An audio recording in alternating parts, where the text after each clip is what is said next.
Next section, this is 1.3. We are doing multiplication and division for whole numbers here after doing addition and subtraction for whole numbers in the last section. First thing I'll say is sort of the connection here. The idea is that multiplication is repeated addition. In the sense that I started this video and I started the notes and then I was interrupted, so I had to stop again. Multiplication is repeated addition. So if, for example, I had 5 plus 5 plus 5, right? So this is sort of 3 5s all added together. This is not so large, right, that we can't just sort of say it would be 15. And then it's multiplication, right? So what happens is this becomes sort of a 3 times 5, which would be 15. What happens to us here are kind of big 4 operations, right? Sort of plus, minus, times and divide. They're kind of all extensions of addition to a certain extent, right? We have addition, sort of the idea of combining the value of 2 numbers to sort of make a bigger number. Subtraction is kind of the opposite operation to that, right? You have sort of a move one way and then you get this sort of opposite move the other way where you're removing the value. And then multiplication is this kind of souped up addition. So, in this case, 5 plus 5 plus 5 is not so big that we couldn't just kind of add those numbers together. But what starts to happen is then, as you get into, the tens and the hundreds, right? If you were doing, 500 times 2,500 or something, right? The idea of adding all those up, adding up 2,500, 500 times is kind of absurd, right? I mean, you'd be sort of just doing addition all day. But with multiplication, there are ways where we can do this much, much, much faster. So it becomes this sort of quick and efficient way to kind of do this souped up addition. The notation that we'll see, so I'm using here sort of this sort of dot notation. So sort of 3.5 or 3 times 5, which for us, right, would be 15. You'll see often at the very beginning when you first see multiplication, you often see it with sort of a big X. So sort of 3x. We kind of think of this maybe, I think it comes out of this like an area kind of thing. If you're sort of measuring something, you would say, a 3 by 5, room or something, right? Would sort of be 3 feet times 5 feet is, sort of 15 square feet. That can work fine in an application setting, but what's going to happen for us is as soon as we start to do any kind of algebra, X in algebra is going to be like our go-to variable. We're going to use X as a stand-in for generic numbers. And so if X is acting like a variable, it's going to get confusing if we're also trying to say that X means multiply. So you see the dot more often than not. Also, sometimes what you'll see is you can do it with parentheses to kind of set it off. So, 3 sort of parentheses 4 means sort of 3 times 4, right? A parentheses around the 3 or sort of double parentheses. You'll see this more in different equations or different expressions as we get sort of math situations that are a little bit longer. Sometimes we even sort of drop the dot. And, you need some sort of parentheses there. If you just put a 3 and a 4 next to each other, it's just going to look like it's 34.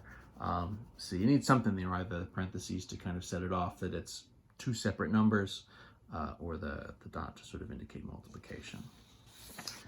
And that catches us up. So where I was before. So what do we need to really get started here? This is our notation. Similar to how we were getting started with addition, the first thing we need to do is really just memorize our sort of single digit multiplication. So first, before we can do anything, memorize the sort of standard kind of 10 by 10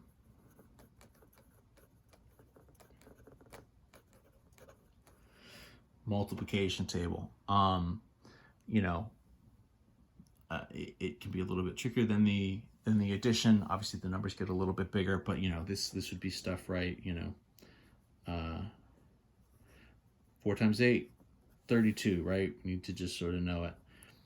5 times 7, 35. We need to just kind of have all this stuff, right? 8 times 6, 48, right? All the way up to kind of 9 times 9 is 81, or even 10 times 10, which would be 100. There are a number of different ways. If you have some gaps in terms of sort of knowing the multiplication table, what I would say is, so one, sort of pull back a little bit here. You can very easily sort of print a table off and kind of have it as a reference and sort of use it to sort of study and memorize here, right? This is just sort of a nice simple one. One thing that's nice is you can look for different patterns. So some things are very easy.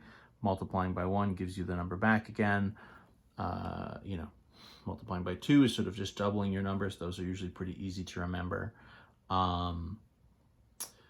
Everything multiplied by 5 is either going to end with a 5 or a 0. So 5, 10, 15, 20, 25, 30, right? Up to, right, 40 and 45 and 50.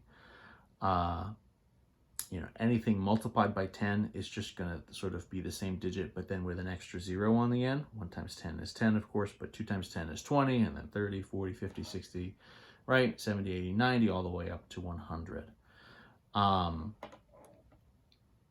In any event, there's lots of different things. If you guys would like to see a video with sort of some of the different patterns there, I'm happy to do that.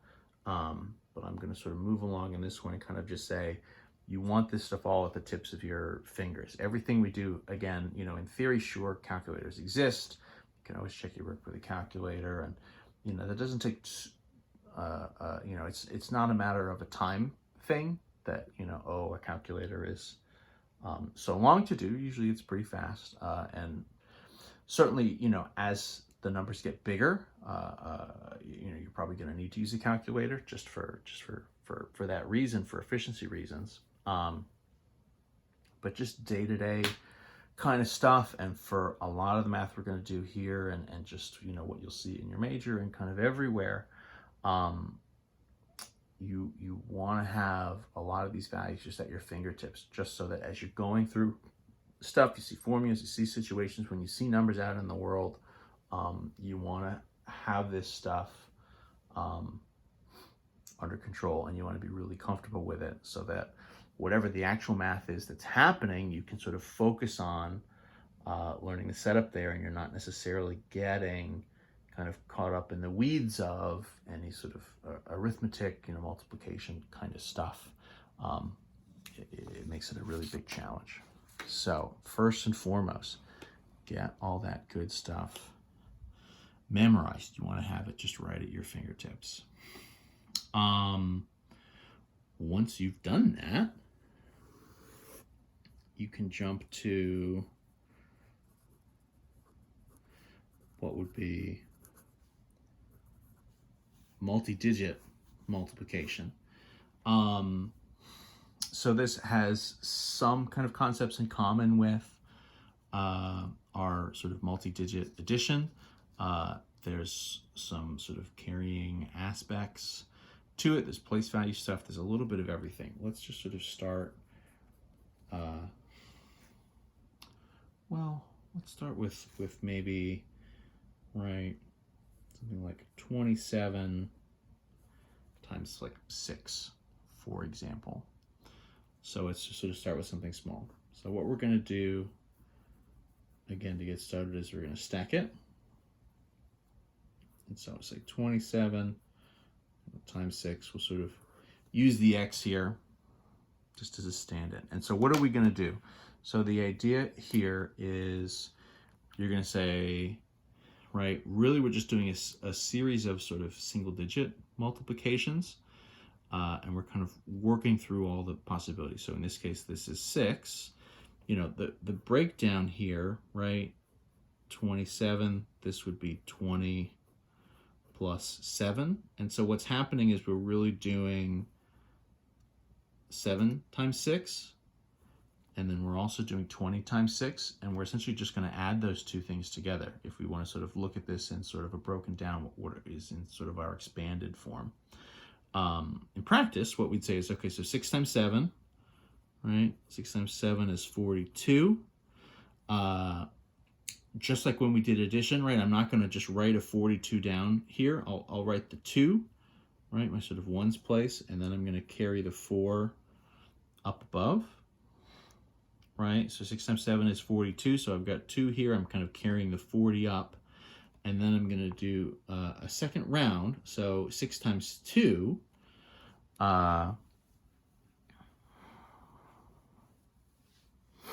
and 6 times 2 for us, right, would be 12.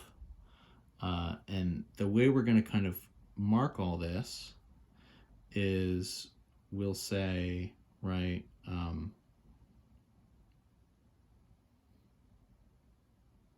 for us, 6 times 2 is 12.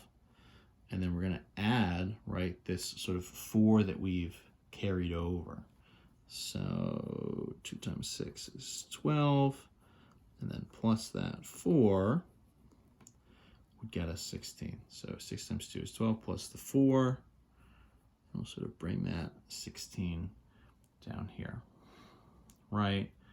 So we've kind of got 6 times 20 in sort of the broken down case, right, is 120 plus this 40 gets us the 160. 6 times 2, right, was our 42, so we're sort of carrying the 2 there. And that's what we've got. That's sort of nice and simple and just sort of like getting us moving. There's a little bit of carrying happening, but that's like a pretty good start. I'm going to pause that and we'll sort of continue in the next video.